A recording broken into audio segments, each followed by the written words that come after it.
Operação contra abuso de crianças e adolescentes pela internet prende até agora 137 pessoas em todo o país. A partir dessas apreensões, se pode descobrir a rede de conexão daquela pessoa que utiliza aquele material. Trecho leiloado da Ferrovia Norte-Sul vai render ao governo 2 bilhões e 700 milhões de reais. Foram concedidos mais de 1.500 quilômetros.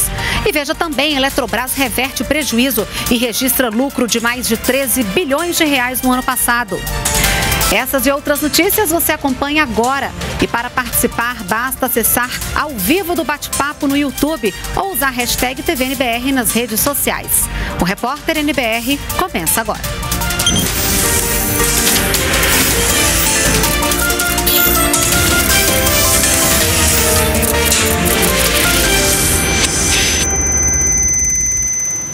Olá, boa noite para você. Acompanhe com a gente a partir de agora as notícias do governo federal desta quinta-feira, 28 de março. 137 pessoas foram presas até agora na Operação Luz da Infância, que combate abusos contra crianças e adolescentes pela internet. Mais de 1.500 policiais participaram da ação contra a pedofilia. Mais de 260 mandatos de busca e apreensão foram cumpridos em todo o país. As equipes da Polícia Civil dos 26 estados e Distrito Federal participaram das operações que resultaram em prisões em flagrante e na apreensão de material que vai ser analisado pela perícia. De acordo com o governo federal, para a quarta etapa da Operação Luz da Infância, os investigadores analisaram 237 mil arquivos. O trabalho de monitoramento, de acompanhamento de atividades, ele tem que ser constante no ambiente cibernético. Ocorrem verdadeiros absurdos online e a gente está identificando algumas pessoas que, em tese, são acima de qualquer suspeita. O ministro Sérgio Moro disse que crimes de abuso e exploração sexual contra crianças e adolescentes não podem ser mais tolerados e que a possibilidade de anonimato na internet não vai ser capaz de proteger esses criminosos. A partir dessas apreensões, se pode descobrir a rede de conexão daquela pessoa que utiliza aquele material. Claro que a investigação nessas redes ela gera algumas dificuldades, as pessoas utilizam mecanismos para garantir o anonimato, mas o fato de nós termos aí 266 buscas e apreensões revela que o anonimato da internet não vai ser proteção para essas pessoas. As ações ocorreram em 133 cidades do país e toda a operação também foi acompanhada daqui, do Centro Integrado de Comando e Controle em tempo real. Você está mostrando aqui a integração, o Ministério da Justiça no papel de integrador com os estados e dá o suporte.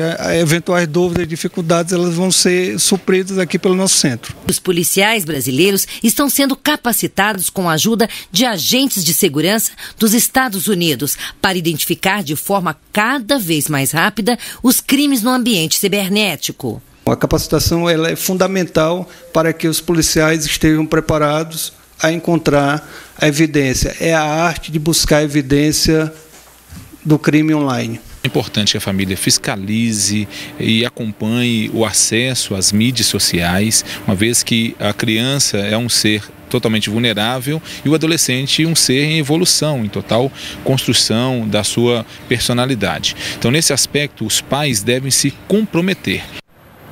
Olha, a pena para quem armazena conteúdo pornográfico infantil vai de 1 a 4 anos de prisão. Compartilhar esse material tem pena prevista de 3 a 6 anos e de 4 a 8 anos de cadeia pela produção do material. E é importante destacar também os canais de denúncia. O Disque 100 do governo federal funciona 24 horas todos os dias. As ligações são de graça e podem ser feitas de todo o Brasil e de forma anônima. Foram entregues hoje as comendas da Ordem do Mérito Judiciário Militar. A cerimônia foi no Clube do Exército em Brasília e marca o aniversário da Justiça Militar, criada em 1º de abril de 1808. O presidente Jair Bolsonaro foi homenageado, assim como o vice-presidente Hamilton Mourão, o ministro da Justiça Sérgio Moro, o ministro da Defesa Fernando Azevedo e Silva e os 3 comandantes das Forças Armadas. A condecoração é dada em reconhecimento ao serviço prestado à Justiça Militar, que tem como principal função julgar os crimes previstos no Código Penal Militar. E o presidente Jair Bolsonaro fez agora há pouco uma transmissão ao vivo pelas redes sociais. O repórter Pablo Mundim acompanhou e traz os detalhes ao vivo para a gente, direto do Palácio do Planalto. Oi, Pablo, boa noite para você. Boa noite, Renata. Boa noite a todos que acompanham a NBR, a TV do Governo Federal. Na transmissão da live pela rede social, o presidente Jair Bolsonaro abriu o vídeo parabenizando os 75 anos da Polícia Federal. Disse que a instituição cumpre um importante trabalho no combate à corrupção. Ao lado do ministro das Relações Exteriores, Ernesto Araújo, o presidente também falou sobre o leilão da Ferrovia Norte-Sul e disse que com o leilão, em 2 anos, será possível construir o trecho em construção há 30 anos. Vamos ouvir. Vale a pena lembrar que essa ferrovia estava há 30 anos sendo construída. E agora, com esse leilão, nós achamos que por 2 anos, aproximadamente, ela seja concluída. Lembramos também que o último leilão de ferrovia no Brasil foi há 10 anos. Então é retomada do transporte ferroviário no Brasil. O presidente Bolsonaro também anunciou medidas relacionadas ao preço do óleo diesel. Segundo o presidente, a Petrobras determinou mudanças no prazo para alterações no preço da bomba. Vamos acompanhar. A Petrobras informou que o reajuste do preço do óleo diesel será feito por períodos não inferiores a 15 dias. Então, se hoje, por exemplo, teve um reajuste, uma revisão no preço do diesel, a próxima revisão daqui a 15 dias ou mais. E mais ainda, tínhamos o problema que o caminhoneiro reclamava, né, de que ele fazia um frete, Porto Alegre, Fortaleza. E, lógico, entre ida e volta, 10, 12 dias. Ele reclamava que muitas vezes ele pegava o frete e na volta, em havendo a recomposição do preço do diesel, parte ou quase todo o seu frete era engolido pelo novo preço do diesel.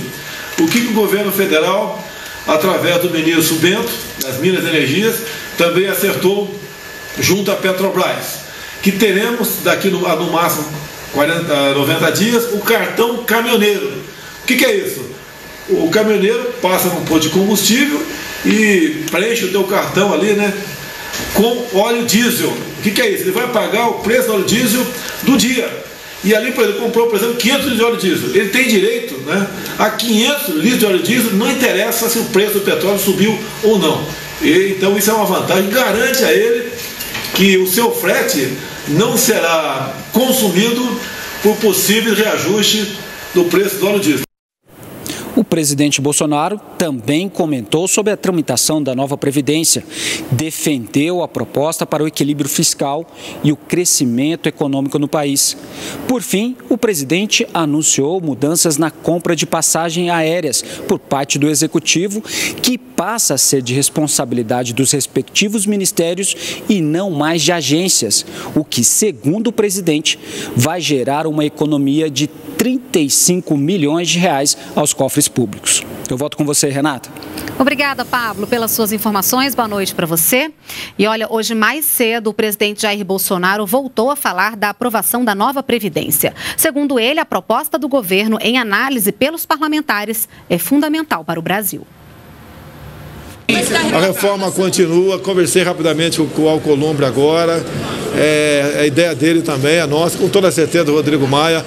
Ela é importante não é para mim, no meu governo, é para o Brasil, não se discute. A proposta de reforma da Previdência segue na Comissão de Constituição e Justiça da Câmara dos Deputados, que hoje anunciou o nome do relator.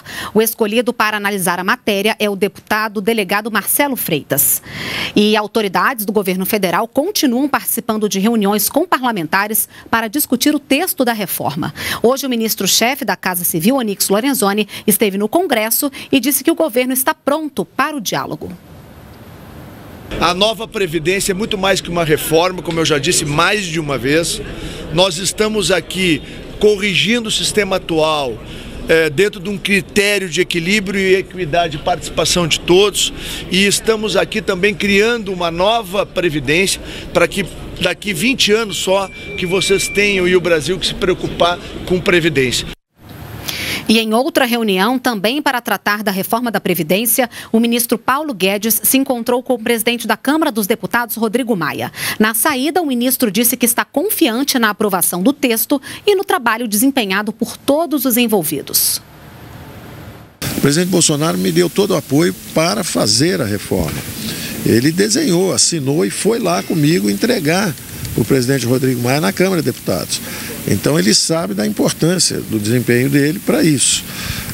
Por outro lado, o presidente Rodrigo Maia tem me apoiado muito e tem facilitado justamente essas conversas mais frequentes com os políticos, as lideranças políticas que estão aqui hoje. Volta e meia nós temos esse tipo de reunião, exatamente para que se explique a importância da nova Previdência para o Brasil recuperar sua dinâmica de crescimento, para o Brasil tornar a Previdência brasileira socialmente justa, reduzindo as desigualdades, removendo privilégios. Então, esse esforço está sendo feito. Eu fui extraordinariamente bem recebido ontem, também no Senado, pelo presidente Davi Alcolumbre. Eu estou muito confiante de que os poderes independentes estão harmonicamente buscando o aperfeiçoamento institucional do Brasil. A Ferrovia Norte-Sul é tida como um dos principais projetos para o escoamento da produção agrícola do país. Com uma proposta de 2 bilhões e 700 milhões de reais, a Companhia Ferroviária e de Logística Brasileira Rumo Logística foi a vencedora do leilão de trecho da Ferrovia Norte-Sul, realizado hoje em São Paulo. A empresa vai operar a concessão por 30 anos. O trecho sul da ferrovia foi arrematado pela Rumo Logística. A empresa desembolsou 2 bilhões 719 milhões, mais do dobro da outorga, a parcela destinada aos cofres do governo de 1,39 bilhões de reais. Tivemos um resultado excepcional, 100% de ágio naquilo que foi estabelecido. É um marco. É um dia histórico, que é um dia de retomada do setor ferroviário no Brasil e muito mais vai ser feito por ferrovias. Então existe um plano ferroviário e a Norte-Sul era só o primeiro passo. A empresa vencedora terá de fazer investimentos da ordem de 2,7 bilhões de reais. A Ferrovia Norte-Sul foi projetada para se tornar a espinha dorsal do transporte ferroviário brasileiro. Quando estiver completa, vai integrar as 5 regiões do país. O trecho entre a Sailândia, no Maranhão, e Porto Nacional, no Tocantins, já está em operação. Agora, foi concedido à iniciativa privada o trecho de 1.537 quilômetros, que vai do Tocantins até Estrela do Oeste, em São Paulo. A estimativa é que, ao final dessa concessão, esse trecho ferroviário possa capturar uma demanda equivalente a 22,73 milhões de toneladas de carga. Com a Ferrovia Norte-Sul, a ideia é que a produção seja depois escoada pela malha rodoviária até os portos de Santos e de Itaqui, no Maranhão. Com o leilão de hoje, o governo chega ao número de 141 concessões dentro do Programa de Parcerias e Investimentos, o PPI. No mês que vem, o governo irá se reunir para definir quais serão os próximos empreendimentos que farão parte do programa, mas já anunciou que deve incluir no pacote as obras que são consideradas estratégicas, porque estão há muito tempo aguardando para serem concluídas. São obras que entram no governo, sai governo e as obras estão paralisadas ou estão com andamento lento, são estratégicas para o país e não entrega ela aos usuários, à população. Eu poderia dar como exemplo aí a Transnordestina, a transposição do Rio São Francisco, a BR-163, são obras estratégicas que nós estamos analisando. E pelas redes sociais, o presidente Jair Bolsonaro comentou o resultado do leilão. Disse que foi uma grande vitória e levará desenvolvimento a vários estados do país. E afirmou que é a jornada ferroviária sendo retomada no Brasil. Nesta quinta-feira, o ministro da Ciência e Tecnologia, Marcos Pontes, esteve no Senado para explicar um acordo com os Estados Unidos para o uso comercial da base de Alcântara. Segundo o ministro, o acordo não compromete a soberania nacional e vai trazer desenvolvimento ao país. Esse acordo ele é uma melhoria do acordo, uma ótima, vamos dizer assim, melhoria do acordo lá apresentado no começo, nos anos 2000. Ele significa, na verdade, a abertura, né, de uma possibilidade muito grande de nós, no Brasil, utilizarmos o centro de Alcântara como um centro comercial que vai nos trazer riquezas para o país, mais qualidade de vida, mais desenvolvimento social, mais desenvolvimento econômico para aquela região. A Eletrobras reverteu o prejuízo e lucrou mais de 13 bilhões de reais no ano passado. O resultado foi o maior alcançado pela companhia em 20 anos. 13 bilhões de reais no ano passado colocaram a empresa novamente no verde, superando o prejuízo de quase 2 bilhões em 2017. Além da superação, o resultado foi o maior nos últimos 20 anos. Entre os destaques para esse resultado está a reversão dos contratos onerosos de Angra 3. Nós, no caso específico de Angra, estamos aqui conduzindo um processo para ter um sócio privado para concluir a usina, porque nós não temos capacidade financeira de fazê-lo. A companhia melhorou muito, produziu lucro, mas ela não tem uma capacidade financeira suficiente, seja para pagar dividendos mínimos, seja para ousar em investimentos maiores. É por isso a necessidade de capitalização. Outros destaques são a conversão do patrimônio líquido negativo referente à venda de várias distribuidoras e a reclassificação de risco de contingências das distribuidoras já transferidas. Os programas de desligamento de empregados e as medidas de gestão resultaram em uma redução de custo de pessoal de cerca de 18% em relação a 2017. A Eletrobras é a maior elétrica do Brasil, com 1/3 da capacidade de geração e metade da rede de transmissão do país. As contas do governo em fevereiro melhoraram em relação ao mesmo mês do ano passado, mas ainda estão no vermelho. A Secretaria do Tesouro Nacional informou que as contas registraram déficit primário de 18 bilhões de reais contra 19 bilhões em fevereiro de 2018. O déficit é quando o governo gasta mais do que arrecada. De acordo com a Secretaria, o rombo na Previdência é o principal motivo e somou 14 bilhões de reais em fevereiro. A estimativa de inflação para este ano diminuiu para 3,9% e a previsão é de que o PIB, ou seja, as riquezas brasileiras, cresçam 2% em 2019. Os números são do relatório trimestral de inflação apresentado hoje pelo Banco Central. Cenoura, beterraba, couve. Tamares foi ao mercado atrás de ingredientes para fazer um suco e gostou dos preços. Achei assim mais acessíveis, principalmente no hortifruti, assim, achei que houve uma baixa de preço. Laticínios, essas coisas, queijos, leites, assim, também houve uma melhora de preço. Jaira mantém o costume de pesquisar as melhores ofertas. A gente tem sempre feito pesquisa e eu procuro vir, às vezes, até um pouquinho longe da minha casa, na busca de preços mais acessíveis. Jaira deve continuar não se preocupando com grandes variações nos preços. Isso porque o Banco Central manteve a estimativa de inflação para este ano em 3,9%, abaixo do centro da meta, que é de 4,25%. A economia brasileira continua se recuperando da crise dos últimos anos. O indicador usado para medir o comportamento da economia é o PIB, o Produto Interno Bruto, que é a soma dos bens e serviços produzidos no país. A previsão é que o PIB cresça este ano 2%. A estimativa anterior era de crescimento de 2,4%. Segundo o Banco Central, essa diferença se deve ao crescimento menor da economia, aos desdobramentos da tragédia em Brumadinho sobre a produção da indústria de minérios e à redução na estimativa para a safra agrícola. A atividade econômica correu no nível aquém do esperado no final do ano passado e alguns indícios no início desse ano, dos primeiros meses, e a economia brasileira continua em processo de recuperação gradual. Outro tópico que tem a atenção do Banco Central é a taxa de juros praticada por instituições financeiras no país. A preocupação está no spread bancário, que é a diferença entre o que o banco paga quando pega um recurso emprestado e quanto esse banco cobra para emprestar o mesmo dinheiro ao cidadão. Estamos trabalhando para reduzir o spread bancário. O spread bancário hoje 35% é inadimplência, 25% é custo operacional, 25% é custo financeiro e 15% é lucro.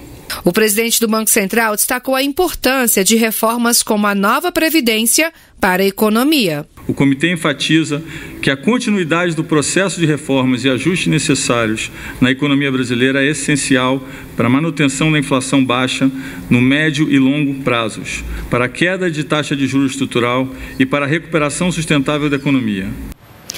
Mais de 7 milhões de declarações do imposto de renda foram recebidas até agora pelos sistemas da Receita Federal. A expectativa é que cerca de 30 milhões de contribuintes entreguem a declaração até o dia 30 de abril. Todas as informações estão em receita.economia.gov.br. Nós ficamos por aqui. Toda a nossa programação você acompanha ao vivo pelo site da NBR e pelo canal no YouTube. Acesse também o nosso perfil no Twitter. E você pode ainda mandar sugestões de reportagens e dúvidas sobre programas e ações do governo federal para o nosso WhatsApp. Anote aí, 61 Brasília, 998678787. Uma boa noite para você e continue com a gente aqui na NBR, a TV do Governo Federal.